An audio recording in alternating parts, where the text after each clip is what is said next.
Bentrovati amici appassionati dal comunale di via Don Luigi Sturzo, seconda giornata della pool promozione per quanto concerne il girone orientale di eccellenza siciliana. In campo ACI Sant'Antonio Ionica, un cordiale saluto vi giunge da Claudio Costanzo e Alessandro Coco. Quest'oggi in campo due matricole, ACI Sant'Antonio reduce dalla vittoria di misura qui al comunale grazie alla marcatura di Giovanni Petrullo, quest'oggi al centro dell'attacco biancazzurro, complice l'assenza del capocannoniere Giannaula. Ionica che si è dovuta arrendere invece al Nicola De Simone di Siracusa sotto i colpi di Emanuele Catania. Senza indugi passiamo allora a elencarvi i 22 scelti dai rispettivi tecnici: Alfio Torrisi per l'ACI Sant'Antonio e Vincenzo Filormo per la Ionica. Inizia quest'oggi un giugno di fuoco, ma soprattutto, come potete vedere alle nostre immagini, la notizia più lieta è che quest'oggi si torna con il pubblico sugli spalti, comunque educatamente in maniera ordinata. Quest'oggi sono tornate ad assieparsi le tribune del comunale. Il Sant'Antonio è stata la prima gara dalla ripartenza. Esatto, in questo momento ha dato il via alle ostilità il direttore di gara, Emanuele però in possesso della sfera, cerca assistenza, la trova in Godino, il pallone resta lì, occhio perché Natale Gatto può operare il tiro. Torres che intanto si è spostato dall'out di destra all'out di sinistra. Punta Romeo, il rimpallo tocca a Cirnigliaro, arriva Torres e la parata di Umberto Cirnigliaro.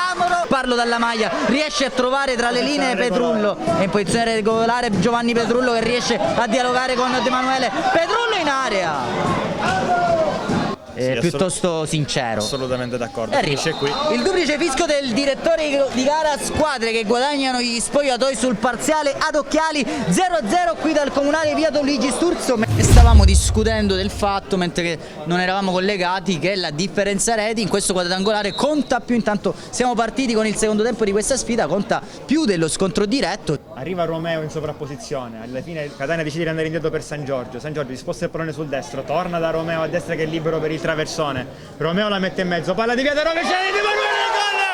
La rete fantastica di Luca De Emanuele, un incredibile gol in acrobazia per Luca De Emanuele al secondo gol con la maglia santantonese, un gol che fa esplodere lo stadio comunale di ACI Sant'Antonio. Sta crollando lo stadio, ma che bello Claudio poter esultare qua con i tifosi di fronte a questo gol. È quello che ti dà carica ancora di più quando metti in campo un gesto tecnico del genere, una bicicletta spettacolare, quella di Luca De Emanuele, che non è nuovo a questo tipo di reti impossibili, ma questa veramente è da spellarsi le mani. ACI Sant'Antonio in vantaggio, la rovesciata, e che rovesciata di Luca De Emanuele. Alla fine lui sul campo ha fatto parlare il campo con le prestazioni, oggi è protagonista con questo. Sì, un giocatore già con le maglie di ACI Catania e Masca Lucia Sampio ha fatto vedere veramente occhio perché qui la Ionica all'immediato, occasione per pareggiare e la trova 1-1, la marcatura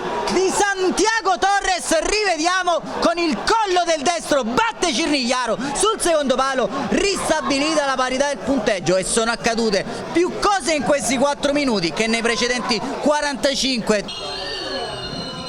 Parte Roman Lovera, va sulla barriera Cirnigliaro coi guantoni, punizione centrale di Lovera, rimessa in gioco di San Giorgio che prova a mettere in moto Catania lamentava un calcio di rigore, si è incrociato lo sguardo del direttore di gara col proprio primo assistente. Un ottimo lavoro difensivo e ora la Ionica si può distendere in contropiede, un 3 contro 2 portato avanti da Gagliardo, palla per Esposito al limite dell'area di rigore, carica il destro.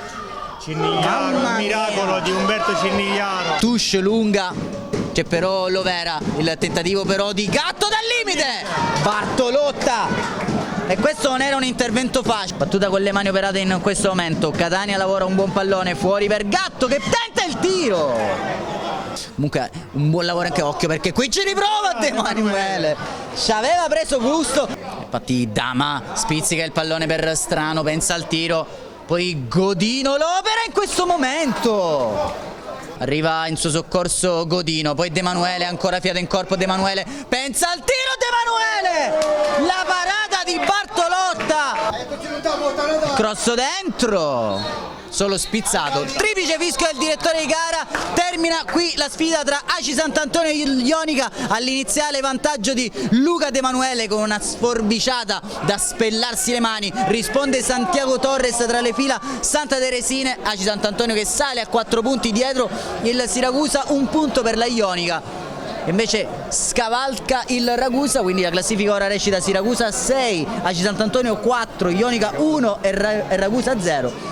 La prossima sfida domenica in questo Tour de Force Infinite sarà Siracusa contro Aci Sant'Antonio e Ionica contro Ragusa. Conti da far girare la testa, comunque è stato un piacere dal comunale di via Don Luigi Sturzo raccontarvi di questa sfida, e allora Alessandro, a domenica. Ringraziamo ovviamente tutti gli amici che ci hanno fatto compagnia all'ascolto, ringraziamo Antonio Caruè e Mirko Giacopello per il prezioso contributo alla ripresa. Da Claudio Costanzo e da Alessandro Coco è tutto, appuntamento alla prossima.